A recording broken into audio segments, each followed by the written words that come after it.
Hello and welcome to the latest episode of the Low Budget Review Show. I'm your host Eric Smith, and today I'm talking about Ant-Man: Natural Enemy by Jason Starr. This is published by Marvel, and this is their latest prose novel, all original story here, not an adaptation or anything.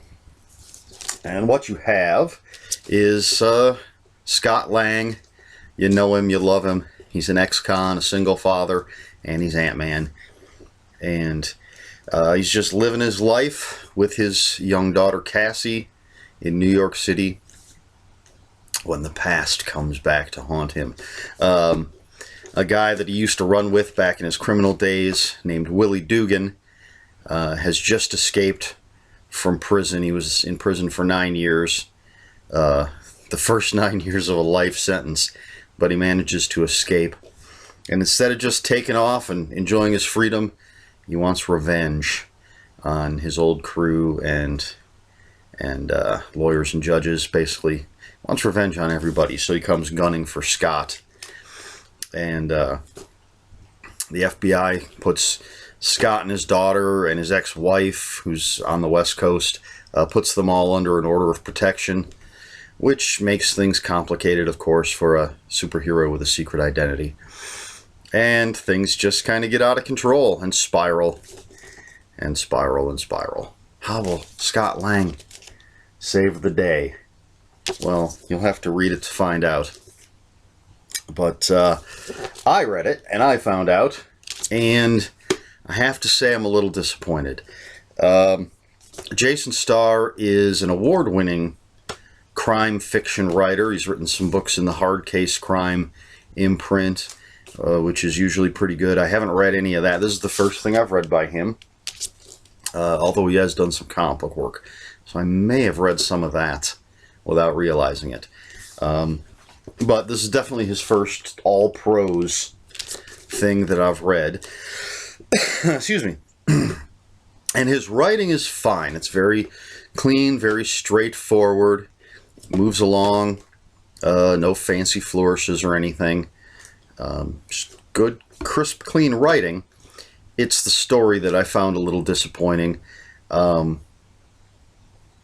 guess first and foremost, it seemed like the Ant-Man action scenes were very few and far between, and basically seemed to be the same thing every time.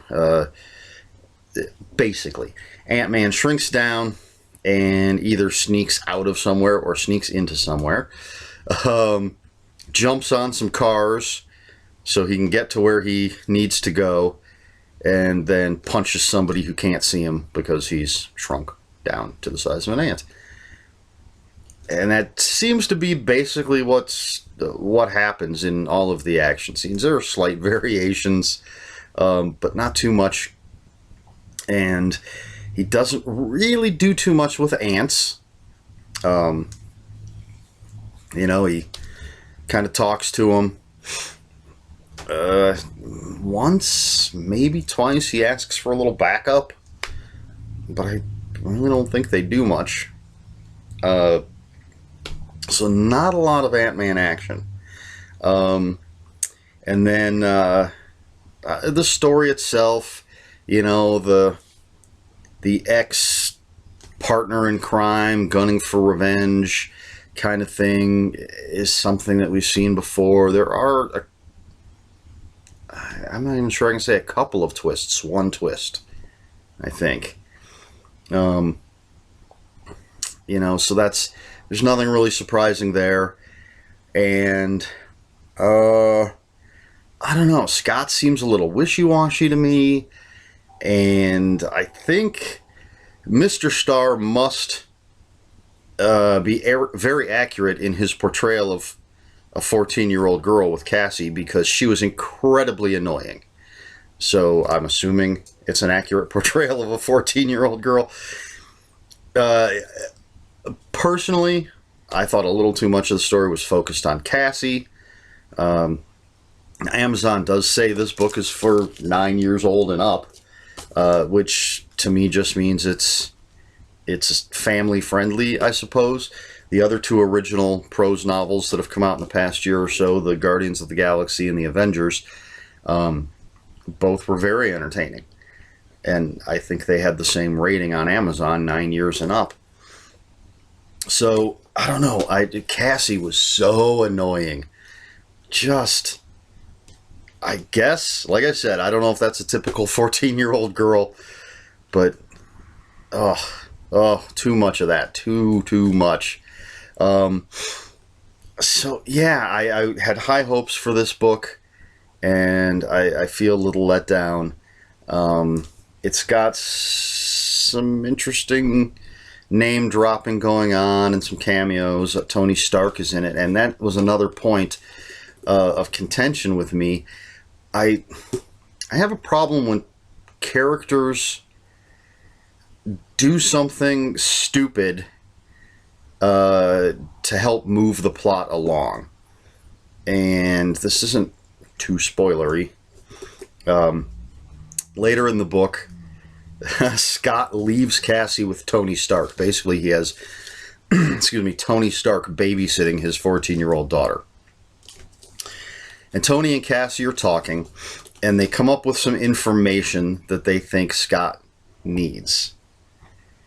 Now, Tony has been texting and calling Scott periodically throughout the book.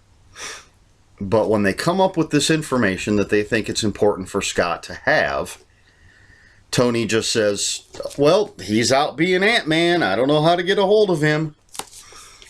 And so Cassie ends up sneaking away. And as soon as she's out of Stark Tower, she pulls out her phone, and she has an app that she uses to track Scott's phone. So she tracks him down using his phone, and of course puts herself in danger. And I immediately, even before she does that, as soon as Tony Stark says, well, I don't know how to find him, he's out being Ant-Man, my first thought was, call him. Send him a text. You've been texting and calling him through the whole book, and now all of a sudden it doesn't occur to you that you have this important information and you can at the very least send a text. Call him. Oh, really? Tony Stark doesn't have a way to track Ant-Man? I don't, it just, to me, it just seemed like Tony Stark went stupid just so Cassie could put herself in danger again. Maybe I'm being really picky, but it immediately jumped out. As soon as it happened, I'm like, that's just not realistic character behavior, in my opinion. And obviously it was to drive the story along a little more. You know, as I said, to put Cassie in danger again. So, yeah, I really, really wanted to like this. I love Ant-Man. I was just really disappointed. It fell flat for me. Just too much teenage angst. Not enough Ant-Man action. The characters, they really didn't ring true to me. Although, and not that it affects my rating of the book, but this story seems to be in some sort of limbo. Excuse me again. It doesn't take place in the Marvel Cinematic Universe, and it doesn't seem to take place in the Marvel comic book universe. Unless there's some current continuity that I'm completely unaware of. Although, of course, you know, it takes time to write a book and have it published, so it would have been continuity from a year or so ago. But in this book, as I said, Cassie is 14. In the movie, 10 or something. And in the comics, at least the last time I read anything with Ant-Man or Cassie, she was at least 16. She was the superhero stature, part of the Young Avengers. And in this, she's never done any heroing, never worn, never used Pym particles or the Pym particle technology. So just just so you know, this is sort of, seems to me to be floating in this its own little limbo, which is fine as far as the story goes. I don't mind that, like I said, so it's not part of my rating. I'm just putting it out there. Again, the other two original Marvel books that have come out recently, both pretty much firmly set in the Marvel comic book universe. This one, not so much. But if the story had been more interesting, well, again, it doesn't matter either way. My rating is based on the story itself. And it didn't do it for me. So, unfortunately, I'm giving Ant-Man Natural Enemy by Jason Starr 2 out of 5. You can't even see the little sketchy ones. There you go. You can kind of see it. The light. 2 out of 5. Kind of sad ant heads. There. Oh, almost saw them. There you go. You can see I sketched out the other 3. I think you can see that. 2 out of 5. I really don't recommend it unless you're an Ant-Man completist. Go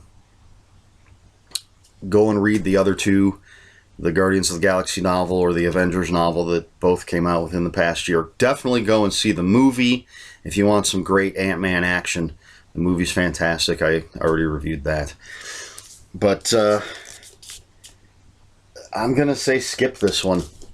I will have a link for the book in the description down below for Amazon, so you can pick it up if you really want to. But there are better books you could be reading. I'm so disappointed. So that's it. So if you have any comments, questions, or corrections, please put them in the comments below. If, I haven't stayed up on my Ant-Man comic books, so if it sounds like this maybe does fit in current comic book continuity, please let me know in the comments below. Comments are open for spoilers.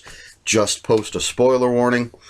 I'd love to hear some people's thoughts. Maybe I'm being a little too hard on this, so if anybody has read it, or despite my rating you decide to pick it up and read it, let me know what you think. Please like, share, and subscribe. I think I've covered everything. So this has been the Low Budget Review Show. I have been Eric Smith. And until next time, read more books.